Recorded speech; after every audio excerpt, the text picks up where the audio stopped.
Lately, we have been hearing about Elon Musk possibly buying Twitter, if need be by hostile takeover. Usually, I don't like hostile takeovers, but like most of you, I don't like what the social media sites have been doing, ergo the music you are hearing underneath this epistle. There are a group that feel they should be at the top of the pyramid of social order, and that we should bow down to their wishes. I call that communism in America. I don't like it. If you have more than half a loaf for a brain, you don't like it either. So Elon Musk is trying to take over Twitter. If he succeeds, will it be a better place after he cleans house? Maybe. Mr. Musk has some unusual ideas of his own.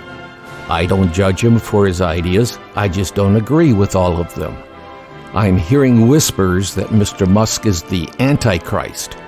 Once he has taken over everything, he will turn into something worse than Mr. Putin.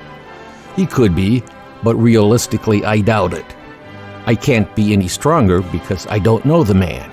To get where he is today, sometimes he had to play hardball, or maybe something worse. I'm not judging the man, but I'm not saying he's the next best thing to Philadelphia cream cheese either. I wish that could have been a product placement.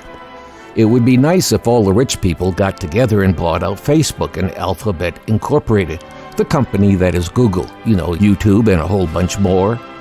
But no matter how decent these rich folks would be, we would still be having a microprocess controlling things that is not by public ballot. I am sure that some are wondering why the Republicans are not trying to impeach Mr. Biden. From the Republican point of view, and the view of those who still have some common sense or critical thinking left, sees a boatload of similar individuals with similar mental capabilities as Mr. Biden, no matter how far down you drill. From this viewpoint, some might think that everyone in the administration and Congress would have to be removed, down to the equivalent of the county sheriff. Sheriffs are the real power in state government, if they think they need to act. I saw many sheriffs in Michigan tell the governor no. So it leaves it up to us, the people, to tell the parties to offer legitimate candidates for a change, even though the Democrats think former Governor Snyder is damaged goods, which I don't believe. Either Mr. Snyder or someone like Mr. Snyder should become our next president. I would even cautiously take another term with Mr. Trump, but I say this cautiously. If you ignore all the verbiage that he threw out, he is politically as moderate as Bill Clinton, only with a strong America First attitude, similar to Mr. Reagan when he was president. I look at what an elected officer does, not what is said, unless it alienates those around us. If we're talking presidents, that would be other countries.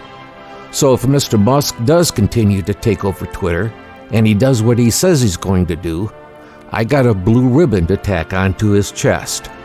To be honest, Twitter and Facebook and the Google people are only a symptom of bad education. When we turn out students who cannot read, cannot speak, and want a handout, our country is doomed unless those of us who can still think and knows what is happening stand up and say no more. This is not about partisan politics. It's about saving our country and commit to reinforcing the middle class. It starts in the classroom. I remember my school days. When Sputnik went up, I got the formulas needed to plot orbits. I think it was from Arthur C. Clarke, a book or an article or something from him. And I plotted orbits. I think this was 5th grade.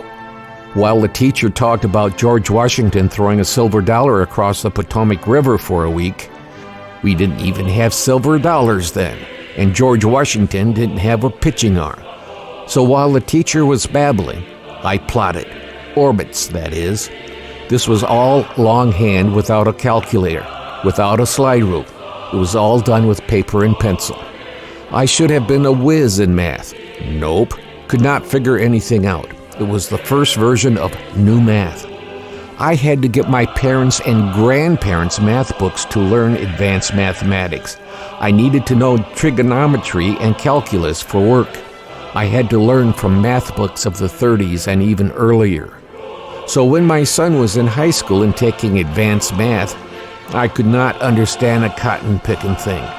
It was new math, version 3. It made no sense.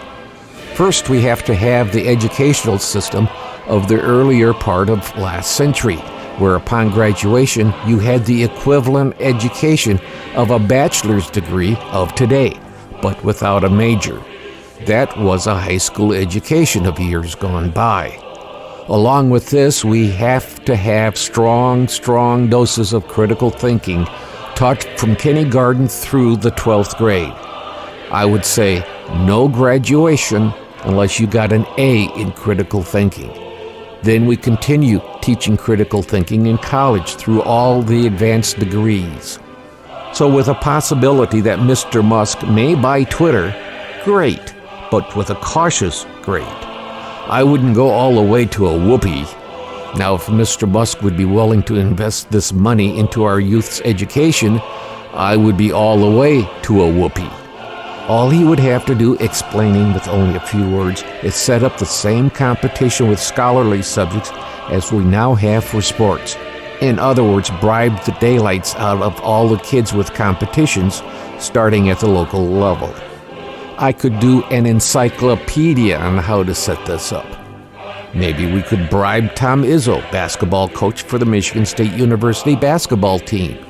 He is an honest man that knows how to motivate kids to play hard and learn hard. He insists upon scholastics first. Should the Twitter folks be scared? Yes, because if Mr. Musk does not buy Twitter, it will be a ruined company afterwards, at least by their opinion. However it comes out, we need to take back this country from the crazies. I don't care if you are a Republican or a Democrat. Both sides are crazy, and we're letting them destroy our great country. A country that learned to be great through many missteps and some great sacrifices. Yes, we can be great again if we are willing to do the work. Then it will truly mean that this anthem that you're hearing can only be remembered from history and no longer glorified. Be safe, my friends.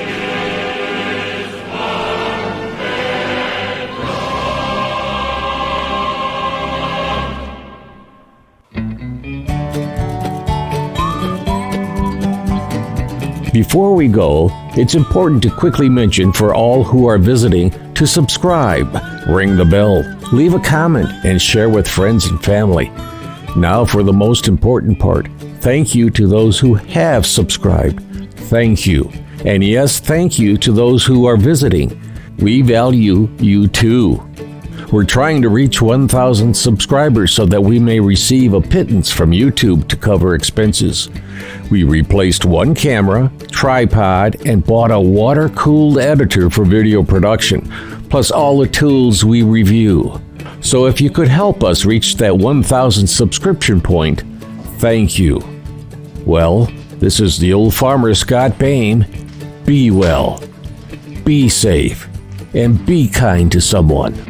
Don't forget to click like and click subscribe on the Old Farmer YouTube channel. And thanks again for watching. Bye.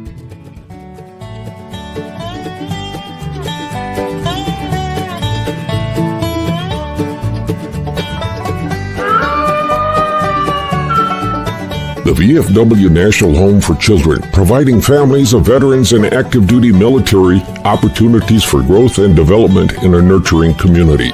Please consider a donation to help their children and families. I.C. Rhodes speaking.